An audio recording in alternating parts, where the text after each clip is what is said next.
Breaking news, ang USS Abraham Lincoln na aircraft carrier ng Amerika na naglalayag sa South China Sea.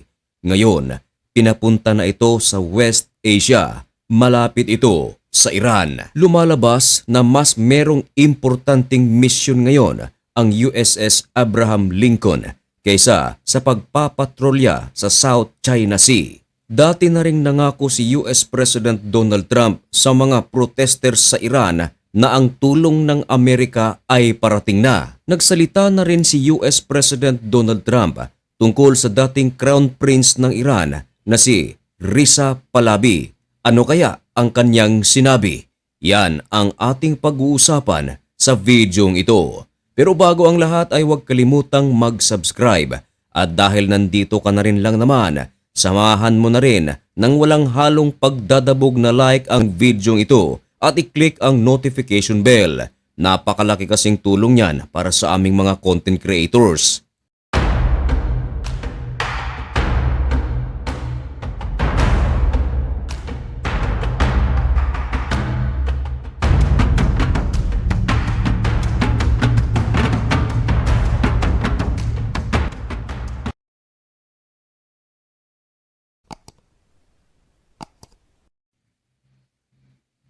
Maligayang pagbabalik mga kaibigan.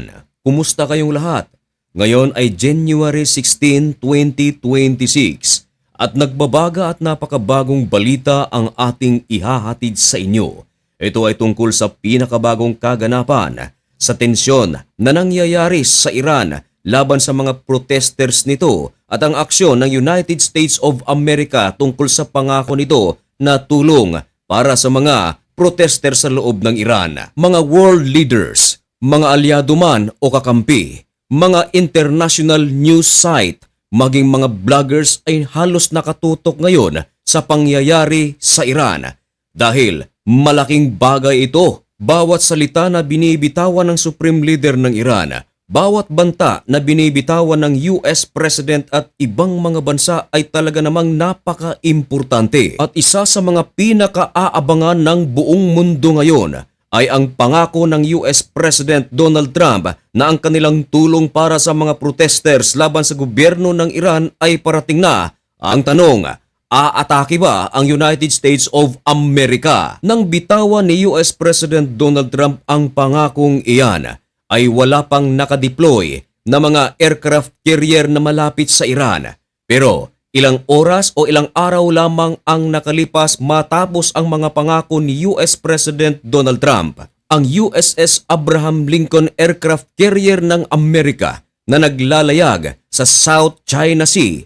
Ngayon, sa utos na rin ni US President Donald Trump, ito ngayon mga kaibigan ay papunta na sa West Asia at sa Middle East. Malapit ito mga kaibigan sa Iran. Ang United States of America ay kilala ng buong mundo na kung pag-atake ang pag-uusapan ay hindi ito basta-bastang aatake. Kinakailangan muna nitong ilagay ang ibang at maraming mga bagay na kakailanganin sa kanilang pag-atake. Ngayon mga kaibigan ay katakataka ang mga pahayag ng United States of America at Israel. Nagkakapareha ito. Sinabi ni Benjamin Netanyahu na hindi ito unang aatake sa Iran. At ito pa mga kaibigan, ilang oras lamang ang nakalipas matapos na ma-upload ang video ito. Merong pahayag si US President Donald Trump na nahinto na raw ang pagpapaslang ng IRGC sa mga protester sa loob ng Iran. Ibig sabihin mga kaibigan ay medyo pinapakalma ni US President Donald Trump ang Iran. Para bang sinasabi na rin ni US President Donald Trump na hindi na ito aatake sa Iran. Kasi sinabi ni Trump nitong nakaraang araw na kung marami ang mga masasawi na mga protesters ay magsasagawa ng military interventions ang Amerika sa loob ng Iran. Pero umabot na sa 3,500. Meron pa ngang inulat na umabot na sa 12,000 ang mga protesters ang nasasawi. Walang ginawa ang United States of America. Ngayon, sinabing bigla ni US President Donald Trump na nahinto na raw ang pamamaslang ng Iran. Katakataka ito mga kaibigan. Kung ating pag-aaralan ng mabuti ang mga strategying ito ay magkaparehas lang buhat ng magsagawa ng pag-atake ang Amerika sa Iran kasama ang Israel. Noong kasagsagan ng giyera sa pagitan ng Iran at ng Israel na umabot ng 12 days, ang United States of America gumawa ng effort. Sila ay naging mediator upang ang Israel at Iran ay mag-usap. At yun nga mga kaibigan, nagkausap ang Amerika at Iran at Israel para plantsahin ang gusot. Pero matapos lamang ang ilang sandali, nagsagawa ng mga airstrike ang Israel sa loob ng Iran. At hindi lang yan, sumunod na ring umatake ang United States of America sa Iran at winasak nito ang nuclear facilities ng bansa. Ngayon, pinapadala ni US President Donald Trump ang USS Abraham Lincoln sa West Asia. Hindi ba't ganito rin ang paraan na ginagamit ni US President Donald Trump sa Venezuela? Pinadala nito ang malalaking aircraft carrier sa Caribbean waters, mga fighter jets, maging mga warships at mga puwersa nito na umaabot sa 12,000 hanggang 15,000 at ipinwesto ito sa Puerto Rico, tapat lamang ng Venezuela. Nagkaroon ng katahimikan. Pero biglang narinig ang balita na ang United States of America ay umatake pala sa Venezuela na siyang nagsanhi sa pagkakaaresto kay Nicolas Maduro at sa kanyang asawa. Ngayon mga kaibigan, sinabi ni US President Donald Trump na hininto na raw ng Iran ang kanilang pamamaslang sa mga protesters. Pero ang USS Abraham Lincoln na aircraft carrier ay ipinadala malapit sa Iran. Sipin nyo na lang mga kaibigan, maaaring mali, maaaring tama ang analysis na ito. Pero isa ang malinaw mga kaibigan, gusto ni US President Donald Trump na magpalit ng liderato sa Iran. Marami ang mga nagsasabi na tila pinag-aaralan pa ng husto ni US President Donald Trump bago gawin ang kanilang plano.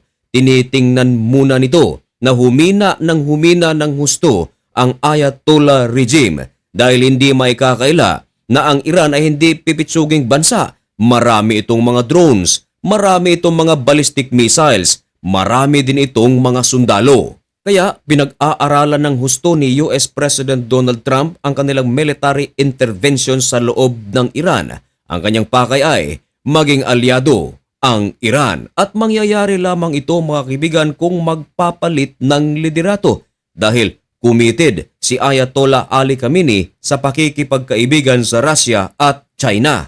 Now, speaking about palit ng liderato sa Iran mga kaibigan, milyong-milyong mga Iranian ngayon ang nagsisigaw sa pangalang Reza Pahlavi. Nais nila na pababain si Ayatollah Khamenei at ipalit si Reza Pahlavi. Si Reza Pahlavi mga kaibigan ay kaibigan ni US President Donald Trump. Ano naman kaya ang sinabi ni US President Donald Trump kay Pahlavi? Ayon kay President Donald Trump, he seems very nice, but I don't know how he'd play within his own country, and we really aren't up to that point yet. Nako, maliwanag sa mga pahayag ni President Donald Trump mga kaibigan na hindi pa niya alam kung ano ang galawan ni Reza Pahlavi. Pero si Reza Pahlavi mga kaibigan ay nais nitong makipagtulungan sa United States of America at sa Israel. Dagdag pa ni Reza Pahlavi, immediately sasali ito sa tinatawag na Abraham Accords. Hindi rin alam ni US President Donald Trump na kung sakaling maluklok itong si Reza Pahlavi bilang bagong leader ng Iran ay tatanggapin kaya siya ng maraming mga Iranians kahit na milyon-milyon din ang mga nagsisigawan upang siya ay maging pinuno ng Iran. Pero iba't iba naman ang mga pananaw ng ibang mga Iranians. Merong mga nagsasabi na si Reza Pahlavi ay simbolismo lamang ng Iran but not ruler. Meron ding mga nagsasabi, ayon sa mga Iranian, si Pahlavi ay iniwan ang Iran noong nagkaroon ng napakalaking problema ang kanilang bansa. Pero hindi maikakaila, marami din ang gusto siya. Ibig sabihin mga kaibigan ay hati pa ang maraming mga Iranians kung nais ba talaga nila na maibalik si Reza Pahlavi bilang pinuno ng kanilang bansa. Mga kaibigan, ano ang inyong masasabi tungkol sa usaping ito? Ipaalam ang inyong mga komento at opinyon dyan sa comment section at malugod ko po yung babasahin. At mga kaibigan, hanggang dito na lamang muna ang video ito. May God bless you and thank you so much for watching. Goodbye.